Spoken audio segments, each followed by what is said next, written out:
A few weeks ago, I called Fred, and the two of us agreed that it was very important, as he said, that we begin to come here to this monument, this Holocaust Memorial for New Hampshire, here in the city of Nashua, each year on Yom HaShoah. This is the day designated by the Jewish religious calendar to remember the Holocaust. Every single day of the calendar is a memorial to the victims of the Holocaust. And this day has been selected as an anniversary of the Warsaw Ghetto Rebellion, and a tribute, even at a time of tremendous darkness, to the human spirit, to life, to choice, to power, against incredible and what turned out to be impossible odds. When we came here last year to inaugurate this memorial, I remarked about where it is here across from a shopping center, a university, a place where we care for the older in our community, hospital for the sick, school, City Hall of democracy, and here we are in the middle. And how many times have we driven down Main Street in the course of the year, noticing and participating in all of these things, and here is this memorial, jarring and disturbing in the peace of our city. And it should be. Hopefully it has been. I hope that you have, as I have from time to time, just come out to walk here alone and to be reminded. This ceremony is a ceremony. The words we say, the feelings that we stir, they don't in and of themselves do proper memory. They don't in and of themselves change the world. But they remind us as we say them, and especially as we see each other here, just how important it is to honor the memory of 6 million Jews and as many others who were murdered in the Nazi Holocaust, and to rededicate ourselves, as the Anti-Defamation League says, to imagine a world without hate, to imagine ourselves creating that world, and to go out and to actually do it. This has been a period of time, a year since we were gathered, where we've seen anti-Semitism in the world. Attacks and murder against Jews for being Jews, whether in Jerusalem or Paris, Copenhagen. And we know in our world so many of the other trouble spots where people are against other people in murder for religion or for ethnicity. And all of the places which need us to be there, to stand up and to say never again, for the Jews and for everybody else in the world who is a target of the hate that causes murder. Thank you for being here, and may our presence and our words and our thoughts do honor to those who are remembering the victims of the Shoah.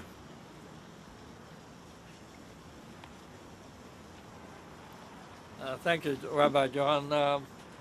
Before we go on, we have some programs. If there are any left, if Cameron is here, Cameron Lee, could you, where's Cameron? Cameron, could you pick up some extra programs and just give them to people that are here? So, like a souvenir. Well, we have a very distinguished speaker next, Mayor Lozo. You know, really one of our really finest mayors. And I've known a few. Thank you, Mayor Lozo. You're welcome. Thank you. Thank you. Of course, we all know that Fred doesn't give out compliments easily, so thank you. You know, I want to thank Rabbi John, and I certainly want to thank both Fred and Jan T-Boom for working together to make sure that this vision happened, for knowing how important it is to have had happened. I look out and I see my colleagues here, first on staff, our Superintendent of Parks and Recreation, Nick Caggiano, who really took on this project wholeheartedly, all in, as I like to say. And next to him, Bob Genest, one of our longtime foremen of the city, who's been here over 30 years, who understands that it's important to pay attention to this park, even though throughout the city we have 900 acres of parks. And this one is in a very busy place, and they've overcome things like the geese and other challenges, let's just say here, but have made this a very special place, and it's important to them as well. And so they take good care of it, and we'd like to thank you for pulling it together after the winter we've had. Nice job, it looks great today. And then, yes, thank you. And then I see that I'm joined from colleagues that I have that are also elected officials. In the front row, Alderman Pam Brown. In the next row, Alderman Mary Ann Malizzi-Golia, Alderman Ken Siegel, and Senator Betty Lasky is here, as well as Commissioner Paul Bergeron from the Board of Public Works. You know, great things happen when we work together. When we see past some of our political ideologies over different things, and when we recognize things that are just so important to our community. I'm glad that also joining us today is Sister Paula Marie, the president of Riviera University. It's nice to see you here as well, sister. And all of you that are here because of what this means. We're 6 weeks or so shy of the 1-year anniversary of this dedication of this New Hampshire Holocaust Memorial in our city. And some of you may remember that dedication, that hot day where the students came and they danced, and they were so moving to all of us that were here to witness that. And we gather this afternoon to remember the horrific events of the Holocaust, to honor the memory of the victims and celebrate the survivors. Many years in the making, of course. We're so fortunate to have a public memorial in this beautiful green space, and as the rabbi said, an unusual place to have such a thing. And for members of our community and folks both near and far to visit, where we can gather to reflect on the history of the Holocaust and feel a sense of peace from knowing that we will never forget and we will never again experience such a tragedy. Nearly 70 years ago, a terrible price was paid for the bigotry and hatred, and also a terrible price was paid for the indifference and for the silence. That's the one that always gets me the most, that people stood by knowing it was happening. Today we commemorate the victims of the Holocaust, their families, and our survivors, and we make a promise of moral truth to never be silenced when witnessing a fellow human being stripped of their humanity or victimized by terrorism, prejudice, or racism. Never forget, never again.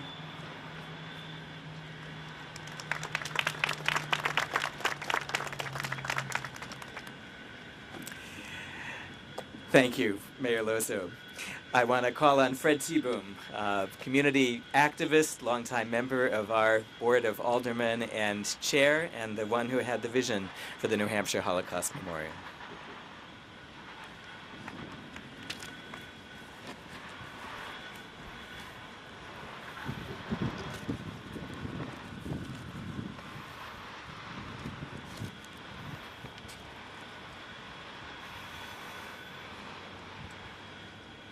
I am a child Holocaust survivor. I was a hidden child during the entire period of the war, 1940 to 45. I knew the real Nazis. The Nazis and their collaborators killed children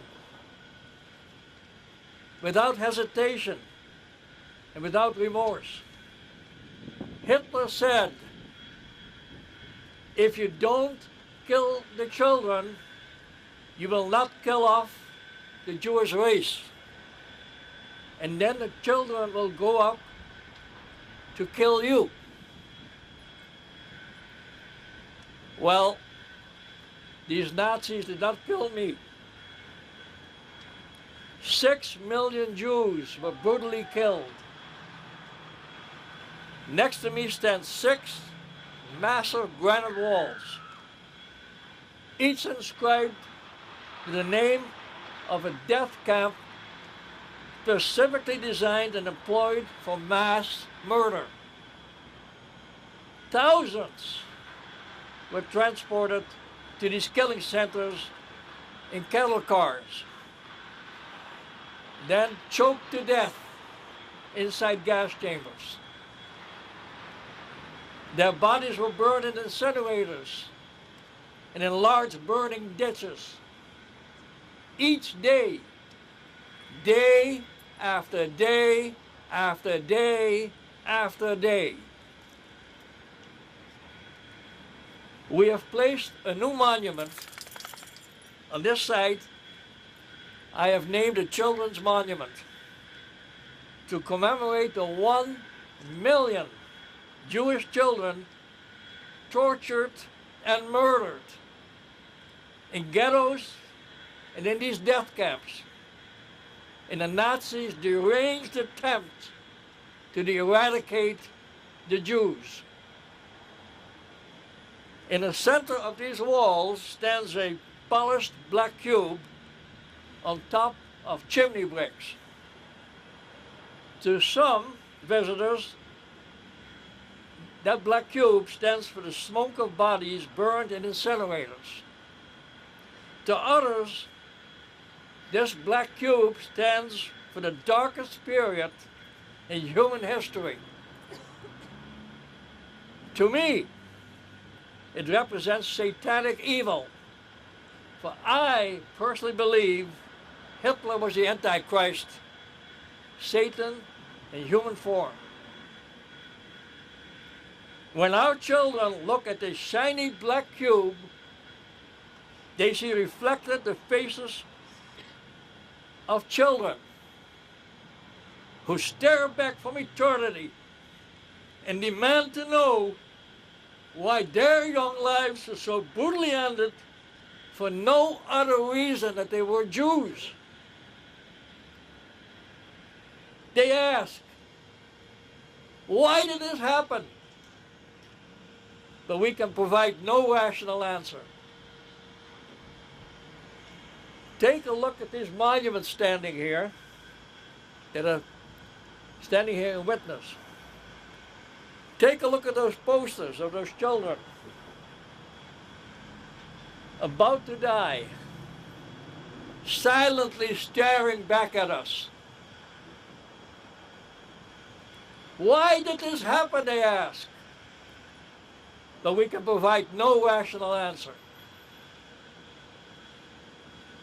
This tall monument implores us to commit to never forget what happened and to never again be defenseless. Israel's Prime Minister Benjamin Netanyahu reminds us, America worries about its security, but we worry about our survival every day. We pledge to never again shall Jews walk passively to their murder. Never again shall our innocent children be sacrificed through our collective inability to protect and to defend ourselves against evil. I now ask everyone here to stand up. Everyone, stand up. After I mention the name of each Nazi death camp, I ask you to commit yourself to shout out loud while raising your fist and say, never again. Auschwitz, never again. Sobibor, never again. Majdanek, never again. Belzec, never again. Chelmno, never again. Treblinka, never again. Thank you.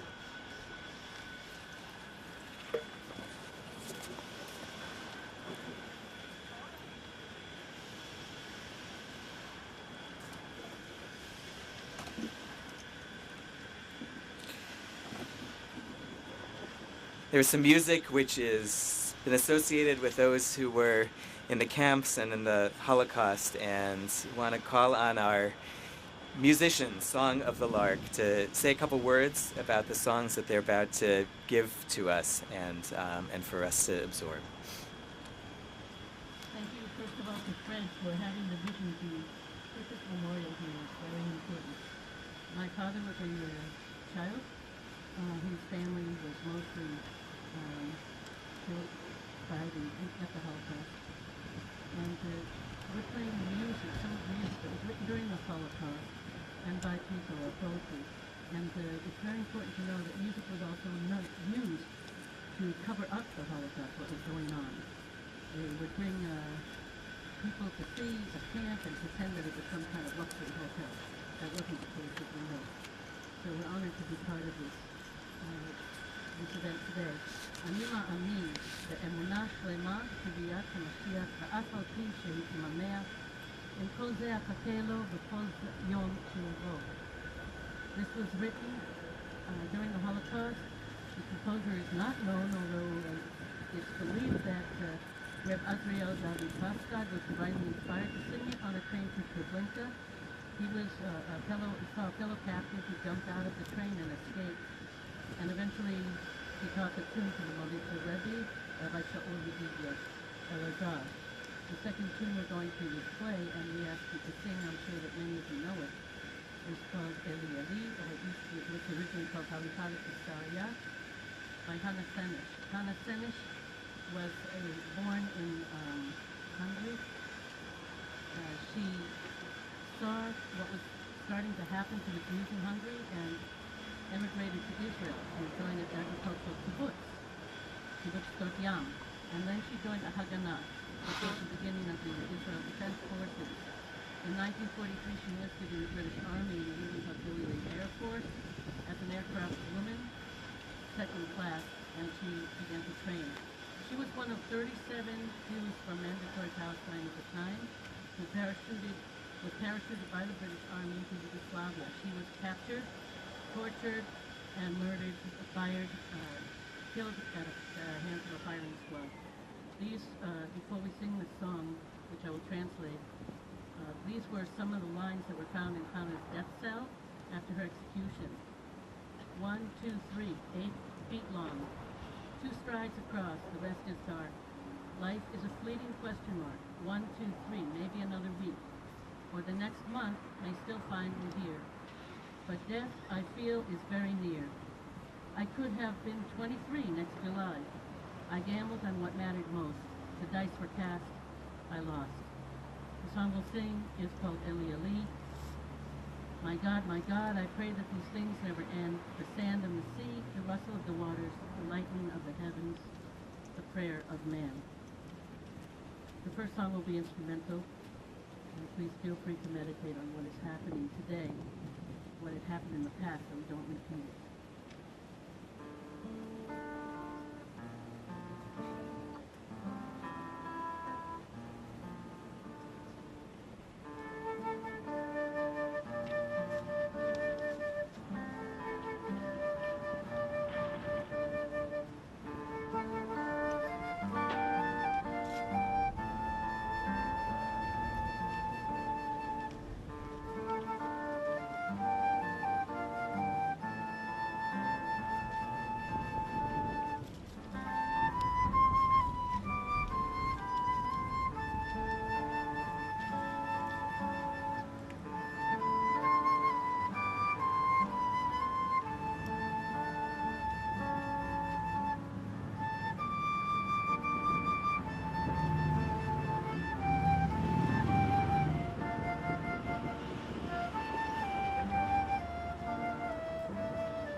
It's very important that the Holocaust not be something of history, something in the past, especially to the generation that didn't know it, didn't live through it, and hasn't had the opportunity to meet those who survived the Holocaust.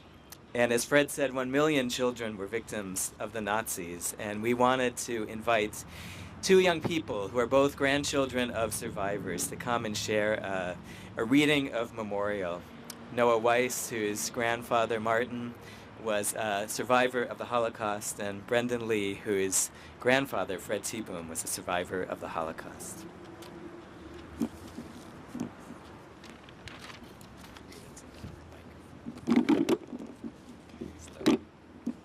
We shall remember our brothers and our sisters, the city houses and the country houses, the shtetl streets rushing like rivers, and the lonely inn on the county road, the aged man in the features of his face, the mother in her kerchief, the young girl with her braids, the child, the people Israel in thousands of communities, among all the human families, the entire assembly of Jews, brought down to slaughter on the soil of Europe by the Nazi destroyer, the man who suddenly screamed and while screaming died, the woman clutching her infant to her breast whose arms gave out, the infant groping for her mother's nipple that was blue and cold, the feet that sought refuge, though flight was no longer possible. And those who made their hands into a fist, the fist that gripped the iron that became a weapon of vision, of despair, and of rebellion. And those, the pure of heart, whose eyes were opened, those who risked their lives, though they lacked the power to triumph.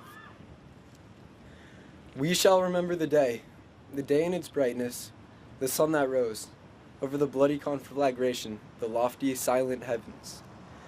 We shall remember the mountains of dust beneath the gardens in bloom. The living shall remember their dead, for they are forever before us. Look, their eyes dart round and about, allowing us no peace until our lives become worthy of their memory. Thank you.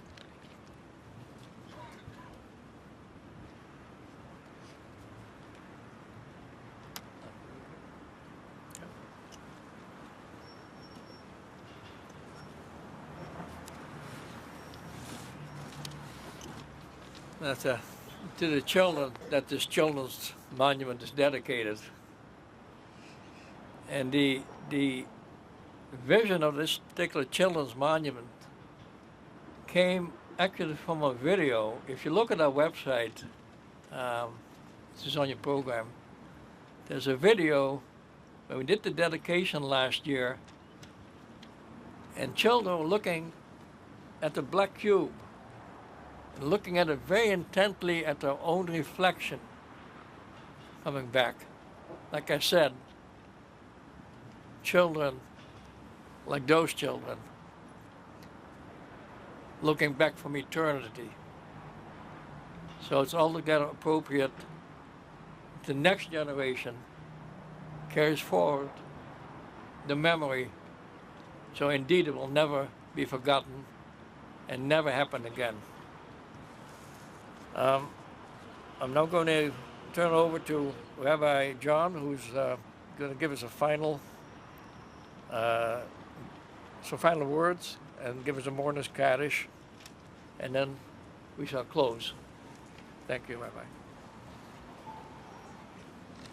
I want to ask everybody to stand and say, if you know it with me, the mourner's Kaddish, the traditional prayer of memory. Yitgadal v'yitkadash shemei Rabbah, bi'alma divra kirute, v'yamlich malchute, b'chayechon u'v'yomechon, u'v'chaye dechol beit Yisrael, ba'agala u'v'zman kariv, v'imru amen.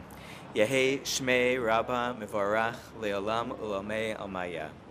Yitbarach v'yishtabach, v'yitpa'ar, v'yitromam, v'yitnaseh. V'yit hadar, v'yit aleh, v'yit halal, shemei dekudsha brichu, le'ela min kol birchata v'shirata, tushbechata v'nechamata, da'amiran bi'alma ve'imru amen.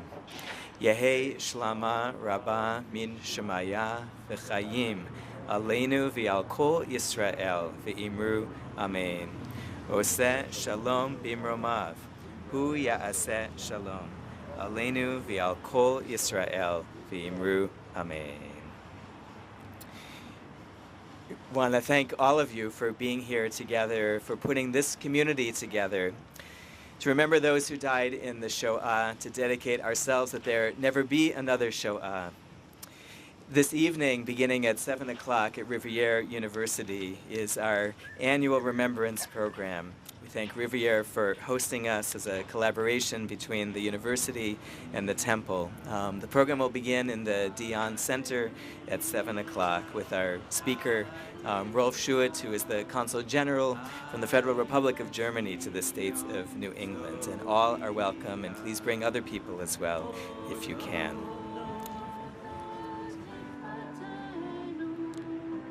Ati